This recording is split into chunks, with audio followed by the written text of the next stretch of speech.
Today we are going to start the next topic of the chapter relations and functions, that is function. सबसे पहले हमने इस chapter में पढ़ा था कार्टेशियन प्रोडक्ट। कार्टेशियन प्रोडक्ट हमारे पास क्या था? That was based on the two sets A and B denoted by A by B. Second number पे हम लोगों ने पढ़ा था रिलेशन। रिलेशन क्या था? Relation capital R was subset of A by B। मतलब आपके पास कोई कार्टेशियन प्रोडक्ट दो सेट्स का आता है, दो नॉन एम्प्टी सेट्स का आता है, तो उसका कोई भी सबसेट जो है that is considered as the relation. अब इसके बाद हम लोग बात करते हैं फंक्शन की। डेफिनेशन लिखिए, फंक्शन क्या है? A function is a relation.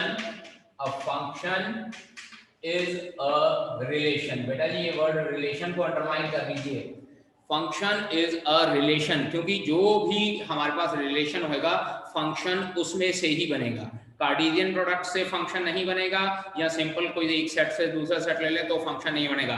एक रिलेशन होएगा और रिलेशन ए बाय बी का सबसेट होता है। अगर रिलेशन होएगा तो फंक्शन उसके बीच में से बनेगा। A function is a relation from non empty set, non empty set capital A to capital B such that if A comma B belongs to F, relation के एलिमेंट A comma B की form के ही होते हैं, order pair की form के होते हैं। such that if A comma B belongs to F, then A belongs to capital A and small b belongs to capital B in such a way that every small a belonging to capital A has unique image in capital B, unique image small b belonging to capital B। और इसको unique image को underline कीजिएगा, unique image को underline कीजिएगा। ठीक है जी, ये है फंक्शन की डेफिनेशन, इसको नोट कीजिए। फिर इसके बाद एक इसकी सिंपलर डेफिनेशन मैं आपको बताता हूं। Let capital A and capital B be any two non empty set capital A and capital B. Two non empty set capital A and capital B की जरूरत नहीं, वो पहले लिख लिया। Let capital A and capital B be any two non empty set, then f from set capital A to capital B, then बेटा जी इसको लिखना इस तरह से है, f double dot capital A arrow capital B, इसको बोलते हैं इस तरह से है, f from capital A to capital B is a method or a rule, is a method or a rule, is a method or a rule that associates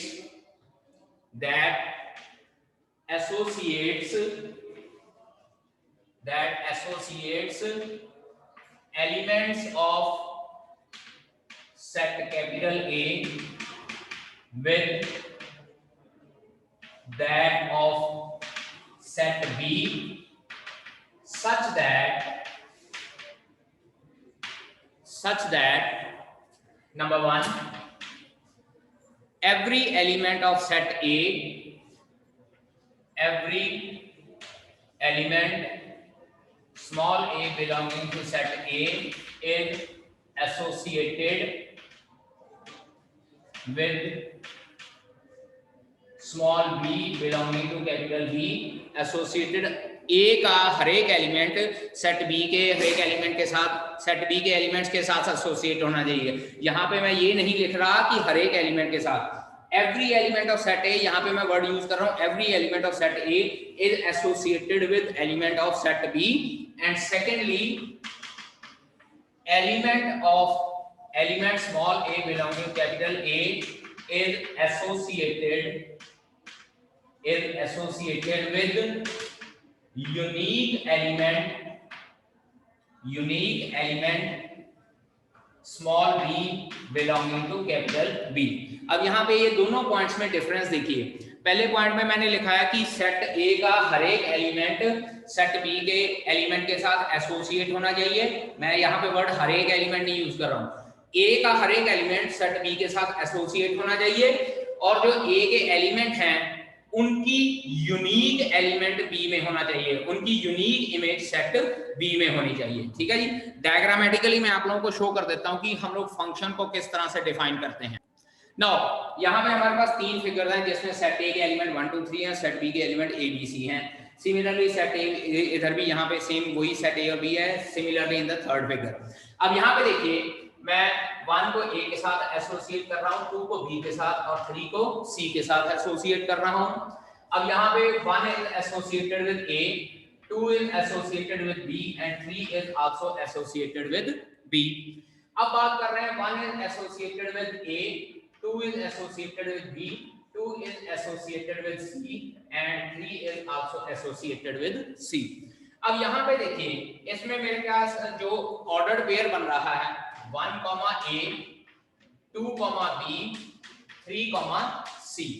set A का हर एक element set B के साथ associated है, यहाँ भी set A का हर एक element set B के एलिमेंट्स के साथ एसोसिएटेड है। पहली कंडीशन, सेट B का जरूरी नहीं हर एक एलिमेंट एसोसिएटेड हो, और तीसरी में फिर से सेट ए के सारे एलिमेंट सेट बी के साथ एसोसिएटेड है। अब बात करते हैं दूसरी कंडीशन की।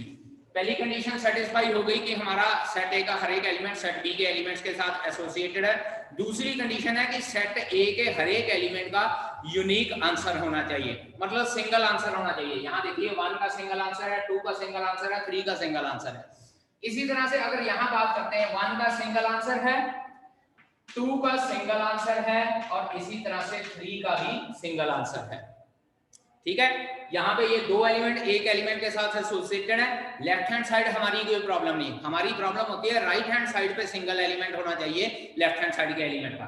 अब यहाँ बात करें 1 is associated with single element A, 2 is associated with B and 2 is also associated with C और 3 इज एसोसिएटेड विद सी। अब यहाँ पे देखिए जो 2 है उसके दो एलिमेंट्स के साथ ये एसोसिएटेड है। बात समझ लगी मेरी? फंक्शन क्या कहता है? फंक्शन कहता है एक तो लेफ्ट हैंड साइड के सारे एलिमेंट एसोसिएट होने चाहिए और दूसरी कंडीशन ये कहता है कि लेफ्ट हैंड साइड के हर एक एलिमेंट की यूनिक इमेज होनी चाहिए। अब यहाँ पे देखो 1 की यूनिक इमेज है, 2 की यूनिक इमेज है, 3 की यूनिक इमेज है। So this relation is a function. इसका मतलब जो ये रिलेशन मुझे दिया हुआ है this is a function. Similarly यहाँ पे 1 की एक इमेज है, 2 की भी एक इमेज है और 3 की भी एक ही इमेज है। So this relation is again a function. लेकिन अगर बात करें यहाँ थर्ड, यहाँ देखिए 2 की दो इमेजेस हैं, जो एलिमेंट 2 है वो दो एलिमेंट्स के साथ एसोसिएटेड है। So it is not a function. ठीक है जी। अब फंक्शन की डेफिनेशन यही है कि एवरी एलिमेंट, फंक्शन को जब भी हम लोगों ने लिखना आगे से इस तरह से लिखना है f from capital A to capital B, every element of A should be associated with B element of B। every word इसके लिए नहीं यूज करूंगा। और दूसरी कंडीशन कि A के जो है यूनिक इमेज होनी चाहिए। Understand?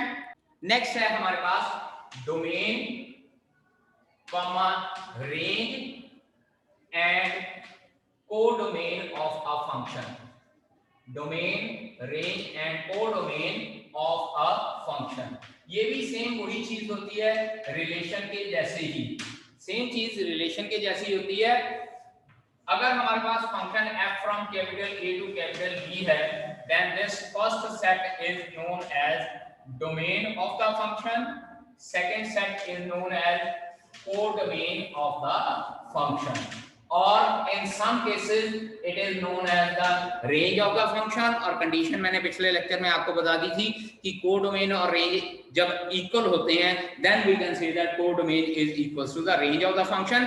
Otherwise range is always subset of codomain. Range is always subset of codomain होती है। अंडरस्टैंड? सेम केस यहाँ पे भी फंक्शन के केसेस में भी होता है। ठीक है। Now we will study some different types of functions, जिसके बारे में जो हम लोग सिर्फ डेफिनेशन और उनके ग्राफ्स के बारे में पढ़ेंगे। वैसे हमारे पास ये क्वेश्चन इनके ऊपर बेस्ड क्वेश्चन आता है 4 मार्क्स में, कि या 3 मार्क्स में क्वेश्चन आता है find out the domain and range of the function. Relation में क्या होता है, हम लोगों को एलिमेंट्स दिए होते हैं, हम लोगों को क्या होता है find out domain and range. पहला एलिमेंट डोमेन हो जाता है, दूसरा एलिमेंट रेंज हो जाता है। फंक्शंस में भी ऐसे ही होता है कि पहला एलिमेंट डोमेन, दूसरा एलिमेंट रेंज। लेकिन यहाँ पे फंक्शन के एलिमेंट हम लोगों को ऑर्डर्ड पेयर की फॉर्म में नहीं दिए होते, हम लोगों को डायरेक्ट एक फंक्शन दिया होता है और हम लोगों को ये कहा होता है find out the domain and range of the function. Understand, that we will do later, ठीक है। अब इसके साथ एक और चीज हम लोगों ने लिखनी है, टू इक्वल फंक्शंस की। सबसे पहले हम लोग पढ़ लेते हैं कि इक्वल फंक्शंस क्या होते हैं। मान लो हमारे पास एक function f from capital A to capital B है और एक function g from you can say that C to D है, ठीक है। एक फंक्शन हमारे पास f from capital A to capital B है और एक function g from capital C to capital D है। तो हम लोग ये कहना चाहते हैं कि f is equals to g, और f is equals to g कब होता है, when domain of f is equals to domain of g and codomain of f is equals to codomain of g, तभी हम लोग ये दो फंक्शन को इक्वल फंक्शन कंसीडर कर सकते हैं। अगर domain of first function is equals to domain of second function and codomain of first function is again equals to codomain of the second function, only then we can say that the two functions are equal, ठीक है जी। First one is constant function. फर्स्ट है हमारे पास constant function. Constant function, ठीक है। Write down definition, if small a is any real number, if small a is any real number, then fx is equals to a, fx is equals to a is called a constant function, is called a constant function। और बेटा जी एक बात आप लोगों को बता दूं कि जब हम लोग fx जनरली लेते हैं ना, तो जनरली fx को हम लोग एक वेरिएबल y के अकॉर्डिंगली कंसीडर करते हैं। तो y is equals to a is called a constant function। और अगर इसका ग्राफ ड्रॉ करना चाहें तो सी हियर, स्ट्रेट लाइन के चैप्टर में भी हम लोगों ने पढ़ा है, this is x dash, this is x and this is y and this is y dash. तो y is equals to a का ग्राफ क्या होता है, x एक्सिस के पैरेलल स्ट्रेट लाइन होती है। तो x एक्सिस के पैरेलल कोई स्ट्रेट लाइन हम लोगों ने ड्रॉ कर देनी है, that will be the graph of y is equals to a, depending upon the value of a, कि अगर a की वैल्यू पॉजिटिव है तो ये ग्राफ x एक्सिस के ऊपर पैरेलल होएगा, अगर a नेगेटिव है तो ये ग्राफ x एक्सिस के नीचे की तरफ होएगा। तो बट ये लाइन हमारे पास जो है पैरेलल ही हो जाएगी, that is y is equals to -a, या अगर a की वैल्यू नेगेटिव है। अब बात करते हैं domain and range of this function, domain of this function and range of this function. अब पुत्र जी पिछले लेक्चर में भी मैंने ये बताया था कि लेमैन को अगर बताना है कि what do mean by domain and what do mean by range, तो डोमेन वो होती है जो वैल्यू हम लोग फंक्शन में पुट कर सकते हैं, और रेंज वो होती है जो वैल्यू हमारे पास आंसर आता है। अब यहाँ पे देखिए, अगर मैं वैल्यू पुट कर रहा हूँ तो वैल्यू तो मैं यहाँ पे कुछ भी पुट कर सकता हूँ, जैसे 0 1 2 3 4 5 6, इसी तरह से -1 -2 -3 एंड फ्रैक्शनल नंबर भी मैं पुट कर सकता हूँ। तो मेरे पास डोमेन क्या आ जाएगी, all real numbers, all real numbers, और इसको हम लोग कैपिटल R की तरह R से भी डिनोट कर सकते हैं। So domain of this function is equals to all real numbers. All real number मतलब इंटीजर्स भी हो सकते हैं, फ्रैक्शनल नंबर भी हो सकते हैं, इररेशनल नंबर भी हो सकते हैं, रैशनल नंबर भी हो सकते हैं, सारी कुछ भी वैल्यू पुट कर सकते हैं। और अगर रेंज की बात करें तो पुत्र जी इसकी रेंज मेरे पास आ जाएगी सिर्फ स्मॉल a। स्मॉल a मतलब क्या है, जो मर्जी वैल्यू पुट कर लो, आपके पास वैल्यू आंसर कितना आएगा, a ही आएगा। लेट अस सपोज अगर हम लोग छोटी क्लास में जैसे करते थे कि जी y = 3 का ग्राफ ड्रॉ करना है, ठीक है, तो जनरली टीचर क्या कहते हैं 0x + 1 y = 3 कंसीडर कर लो, x की वैल्यू पुट करी जाओ, कॉरेस्पॉन्डिंगली y की वैल्यू आती जाएगी, x की वैल्यू मर्जी पुट करते जाओ, आपके पास हमेशा आंसर 3 ही रहेगा। तो इसका मतलब range of this function will be equals to small a, a constant number. ठीक है बेटा जी। Identity function,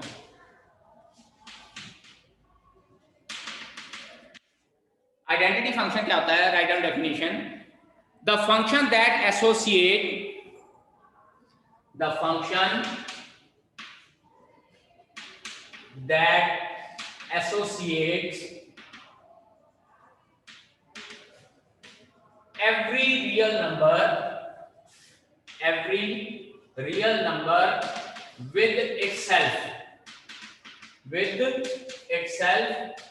is called an identity function. Is called an identity function. कोई भी रियल नंबर को अपने साथ ही एसोसिएट करवा दे तो उसको आइडेंटिटी फंक्शन बोला जाता है। मतलब क्या है कि आप जो वैल्यू पुट करोगे वो ही आंसर आपके पास आएगा। फंक्शन में आप 1 पुट करो आंसर 1 आ जाएगा, √2 पुट करो आंसर √2 आ जाए, √3 पुट करो √3 आंसर आ जाए, -1/7 पुट करो आंसर -1/7 आ जाए। तो उसको हम लोग क्या बोलते हैं? Identity function. In general we can say that fx is equals to x is identity function। और जब हम लोग ग्राफ ड्रॉ करने के लिए लिखते हैं तो it will be written as y is equals to x।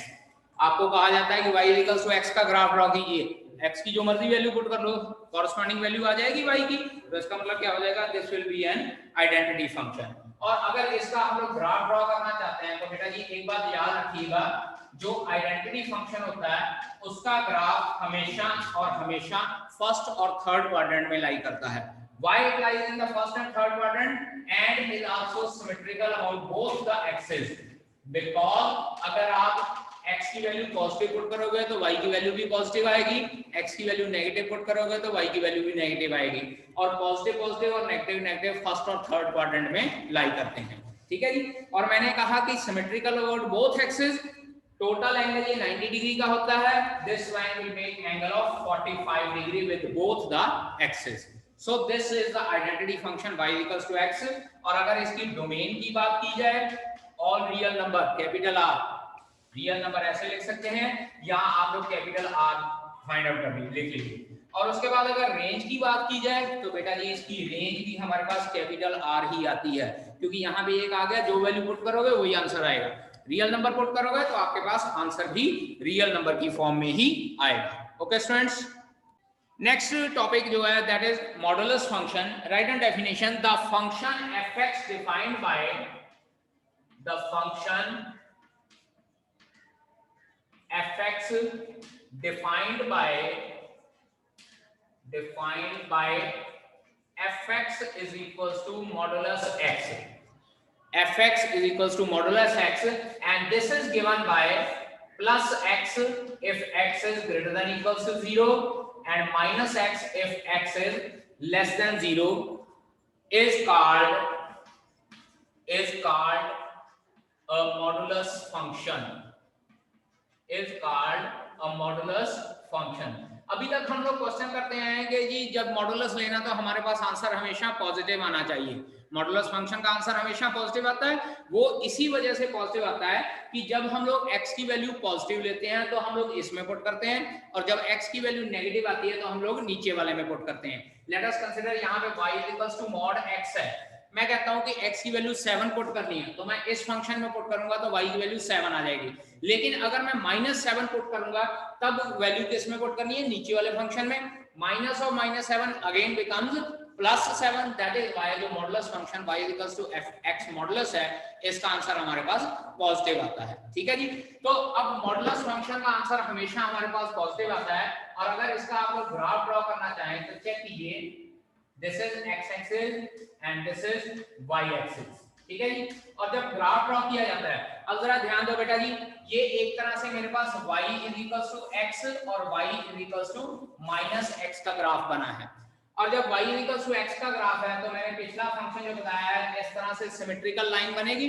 लेकिन बेटा ध्यान दीजिए, मैंने अभी नीचे की तरफ ये लाइन ड्रॉ नहीं की है, वो आइडेंटिटी फंक्शन के लिए होता है। पॉजिटिव वैल्यू पुट करनी है तो इसमें, नेगेटिव वैल्यू पुट करनी है तो इसमें। अकॉर्डिंगली हमारा जो ग्राफ है वो इस तरह से आएगा। एक मेरे पास फर्स्ट क्वाड्रेंट में ग्राफ बनेगा और दूसरा ग्राफ मेरे पास सेकंड क्वाड्रेंट में बनेगा। चेक कीजिए, x की वैल्यू पॉजिटिव पुट करेंगे y की वैल्यू पॉजिटिव आएगी, x की वैल्यू नेगेटिव पुट करेंगे y की वैल्यू फिर से पॉजिटिव आएगी, यानी कि x नेगेटिव और y पॉजिटिव। x नेगेटिव और y पॉजिटिव सेकंड क्वाड्रेंट में होता है और x और y दोनों पॉजिटिव फर्स्ट क्वाड्रेंट में होते हैं। So the graph of modulus function will be like this. अब बात करें अगर domain of this function, modulus function की डोमेन हमारे पास हो जाती है हमेशा से रियल नंबर, या इसको कैपिटल R लिख देते हैं। लेकिन अगर रेंज की बात करें तो पुत्र जी एक बात ध्यान दीजिए, रेंज ऑफ द फंक्शन, इसका आंसर हमेशा हमारे पास पॉजिटिव आता है। पॉजिटिव नंबर पुट करेंगे तो भी पॉजिटिव, नेगेटिव नंबर पुट करेंगे तो भी पॉजिटिव, फ्रैक्शनल नंबर पुट करेंगे तो फ्रैक्शन में आ जाएगा, माइनस फ्रैक्शनल नंबर पुट करेंगे तो प्लस का फ्रैक्शन आ जाएगा, इररेशनल नंबर पुट करेंगे तो भी इररेशनल नंबर ही आंसर आ जाएगा। So we can say that the range of this function is positive real number, या हम लोग इसको आर पॉजिटिव के साथ भी लिख सकते हैं। The domain of this function is all real number, लेकिन जो range होती है that will always be equals to positive real number for this function. Note कीजिए बेटा जी।